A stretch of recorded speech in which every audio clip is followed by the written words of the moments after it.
At doon naman sa mga kamag-anak ko man o mga followers ko na nagkasala na dahil lang sa akin, sa pera ko, sa selos, sa inggit, nagawa nila akong awayin. Dahil sa nagagalit sila dahil bakit daw ay yung iba na bibigyan ko ng malaki, bakit daw sila ay maliit lang. Hindi sa ito ay para sa mga kamag-anak ko o sa kung kanino man, kung sa kanino pa naman yan, lalong-lalo na sa mag-anak ko. Ako, sinasabi ko muli sa inyo, kamag-anak ko man o followers ko, talagang tinutulungan ko kapag mayroon ako. Kapag todo suporta din sa akin. Parang trabaho lang yan eh. Palagi ko sinasabi. At saka, di naman pwede nga paulit-ulitin ko na manonood ka ng videos na maiksi na videos, hindi mo pa tinatapos, isi-share mo. Ang isang vlogger, kailangan naman niyo tapusin yung videos. Yan ang kailangan namin. Kung kailangan mo rin ako.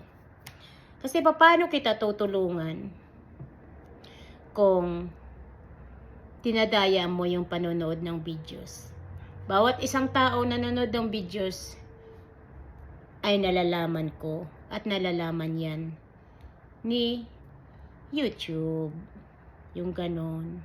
Parang reels lang yan. Ngayon, doon naman sa mga nag-public apology sa akin, yung mga nag-public apology sa akin, okay, tanggapin ko kayo nagkapag-public apology kayo sa akin. Dahil sa mga silusa kayo, mga inggitira kayo, mga chismoso kayo, mga chismisa kayo, mga chismusa. Huwag ninyong gagawin yung buhay ninyo na magkakape kayo. Nakaupo kayo doon sa labas ng bahay. Tapos makikinig ng mga chismis ng mga kapitbahay.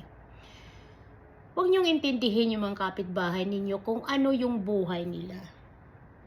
At huwag ninyong intindihin yung kung ano man ang ibinibigay ko sa kanila. Kasi decision ko yun. Pera ko yun. Siguro, dahil silusa ka, inggitira ka, kaya nawawala ako ng gana sa'yo. Kaya hindi mo nakukuha talaga yung malaking puso ko para mabigyan kita ng malaking pera. Dahil siguro naman, hindi ako marunong magbasa at magsulat. Pero matalino ito sa pag-iisip. Ito ay doon sa mga nagpa-public apology. Pag nag-public apology kayo, kailangan ninyo sincere kayong mag-public apology. Alam pala ninyo na ako lang makakatulong sa inyo. Ay bakit may lakas pa kayong lumaban sa akin?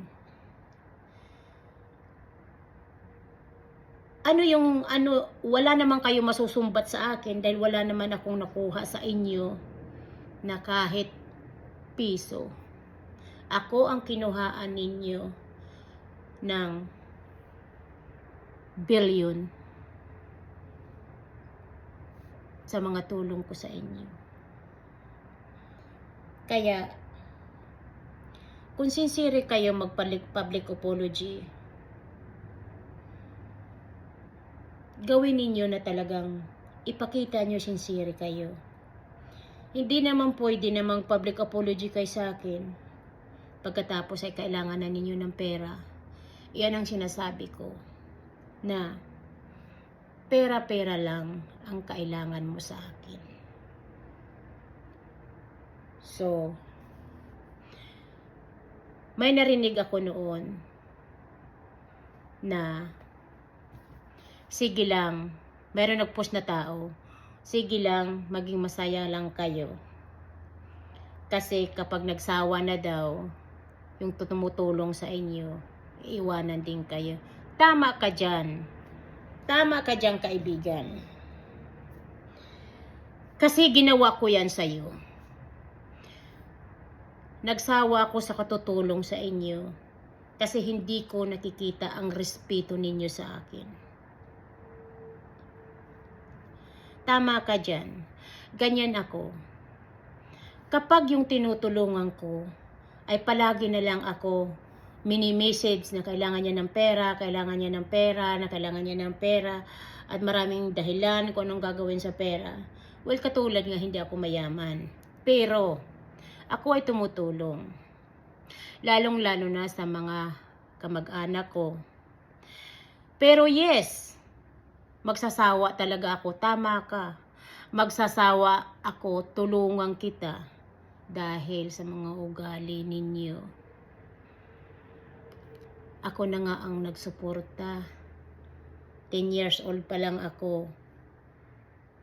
Ako ay nagtatrabaho na. Mag-ani ng palay, maglaba, para ako mabusog ang tiyan ko. So, ang pera kong pinaghihirapan ngayon ay ginapang ko yan. Di man ako nakapag-aral, pero ginapang ko kung paano ako kumain. Ginapang ko kung paano ko narating ang ngayon na mayroon ako. Ikaw, iginapang kita. Kayo. Mayroon ba kayong narating? Wala. Dahil dinurog lang ninyo ang puso ko dahil sa kapera-pera ninyo. Tama kayo, magsasawa din ako. So sana yung mga public apology ninyo sa akin, gawin nyo ng sincere. Sa lahat ng ayaw ko, na tutulungan ko na nga linggo-linggo, ay ako pa ay mumurahin.